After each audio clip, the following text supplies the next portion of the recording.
And you've got to understand the 7 words, I think, that were most important ever strung together came out of Proverbs in the Old Testament. As you think, so shall you be. As you think, so shall you be. Now, it doesn't say, as you be, so shall you think, even though that's how most of us run our lives. Those words are really all out crucial, because once you get it and understand that what you think about is what expands, as you think, so shall you be is what rules the universe. Once you know it, not just believe it, but once you know it, then you start getting real careful about what you think about. Real careful. Because all of those thoughts, all of those doubts, are the things that will manifest themselves into your life. Now, it's real simple matter to shift around and begin to pay attention first to the spirit, the invisible side of you, and secondly, to the physical part of you. Most of us don't do that. And it's such a simple matter, I can give you just like a real brief example of how it works. Most of us are as you be, so shall you think kinds of people. So that when things happen to us in the physical world, whatever they may be, we allow our inner world to be affected by them. And so between my office and my home, it's a 17-mile drive that I make every day, twice a day. Now, there was a time when I would get in my car, when I was an as you be, so shall you think kind of person, when I didn't understand the simple words that James Allen wrote in the last century when he said, circumstances do not make a man, they reveal him. The circumstances of our life reveal the kinds of choices that we've been making. And I used to get in my car and drive to my home, and depending upon how the traffic went, or whether there was construction, or whether there were delays, or whether there were difficulties, or struggles, or problems, I would then allow my mood at home to be determined by that. And then I learned how to shift that, and how to first begin to visualize in my mind what it is that I wanted this trip to be like for myself. And I do this every day now before I get in the car. I get a picture of how it's going to be in the next half an hour. Very peaceful. It takes me about a minute and a half. 2 or 3 deep breaths. This is going to be a peaceful, wonderful trip home. I'm not going through any yellow lights. The little lady who drives that 1977 Cadillac in the left-hand lane, she's had the seat removed from her car. She sits on the floorboard and you can just see this little head sitting up there. She has signed an oath to drive around aimlessly, delay me. She's in divine order. She's exactly where she belongs. I'm going to bless her today instead of being mad at her. I'm going to understand that this is a perfect universe and that it's all in order and that I don't have to rush. And if there's construction, it's supposed to be there. There's no accidents. There's no accidents. And I'm going to take my time and I'm just going to be very peaceful all the way home. As you think, so shall you be. And then I get in the car, and there she is, sure enough, about 2 miles from the house, and I waved, and I thank you for being here. If I were to try to go around you like I used to, I would probably have a head-on collision, or there's an officer there to give me a traffic ticket or whatever. I bless you for being there. And I get home, and I don't go through any lights, any yellow light. Don't rush, don't change lanes. Very peaceful. And I get home at the same time every day. Same time as I used to, only I'm now allowing myself to understand a very simple premise. How we perceive something within ourselves, in the environment within us, how we perceive it can literally take the things that are going on inside of us and alter them and change them. Can you imagine that? So it's like a whole new way of thinking.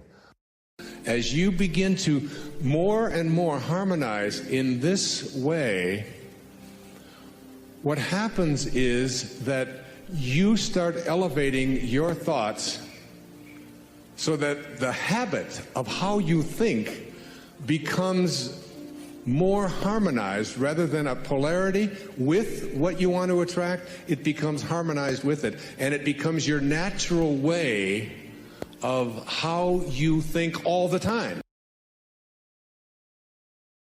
I believe that success is an inner concept. Inner concept. It is something that is part of your own inner development. When you have it inside of you, and you cultivate that, and that's what I want to try to help parents to do with their children. When you carry that around inside of you, you bring it to every single thing that you do in life. Everything that you do. You bring it to your children. You don't get it from raising them the right way. You don't get it by closing the deal. You bring it to every aspect of the deal. You don't get it by focusing on your commission and how much am I going to get, and if I divide this and if I do that, and always being concerned with your own quotas. You get it by forgetting about your quotas and focusing on your customers. You simply go out and advance confidently in the direction of your own dreams and endeavor to live your own kind of life the way you choose, making every day a miracle, and success will chase after you and arrive in your life in amounts greater than you ever anticipated in any present moment of your life. I use the analogy of the bag boys. There are one baggers and two baggers in the world. The one bagger is the bag boy in the store who, when he's bagging your groceries, he's sort of tired and he's sort of got a real bad attitude about what he's doing, and he's only getting a few dollars an hour, and he picks up a loaf of bread and puts it on the bottom and put a few tomatoes down there to keep it nice so that the bread and tomatoes mix nice when the can of grapefruit juice goes on top of it or whatever. And he doesn't give a damn. And he's slow, and his attitude is that there's no one cashier in the world that I cannot make stop and help me bag an order, even if they've only got one item, all right? That's his philosophy. And he kind of goes and does that. Now, you look at that and you say, well, maybe it's just because he's bagging groceries. That's what it is. But it's not. You see, because right in the same store, there's somebody else making the same money, who's got the same benefits, who is like a double bagger, and his philosophy is there's no two cashiers in the world that I cannot keep up with. They'll never have to touch a bag. And then there are a few that are triple baggers. I used to be a triple bagger. I worked for Kroger's through my master's bagging groceries. That's what I got through it and paid for it.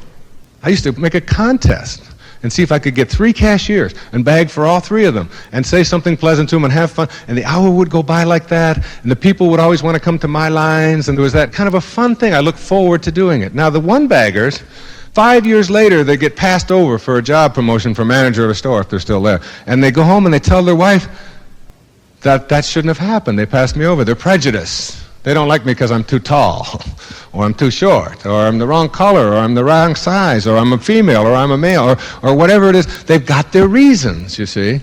And they go through their whole lives being single baggers. Even up into their retirement years, they're still making excuses and finding fault and blaming the rest of the world for what is. And the double bagger owns a chain of Kroger stores. Success, again, is an inner process. When you have it inside of you, you're not looking for it. And consequently, you bring success to everything that you do. I've never believed that people who work real hard and do all the right things make a lot of money and then become successful. I think it's the other way around. I think successful people make a lot of money at whatever they do and make a lot of friends and all of that, because the successful person is someone who has it within them, and they bring it to all these different things. And so they're never looking for it, and they're not surprised at how well they do at virtually everything. Goal setting is something that a lot of confusion about. There's nothing wrong with having a goal as long as you don't fall in love with it, and as long as you understand that every step on the way to the achievement of the goal is just as important as every other step, including the one wherein you reach it. That we only get nows, we only get present moments to live. And that to want to be something 5 years from now assumes that you're going to be here then, in this body, in the way that you are living now.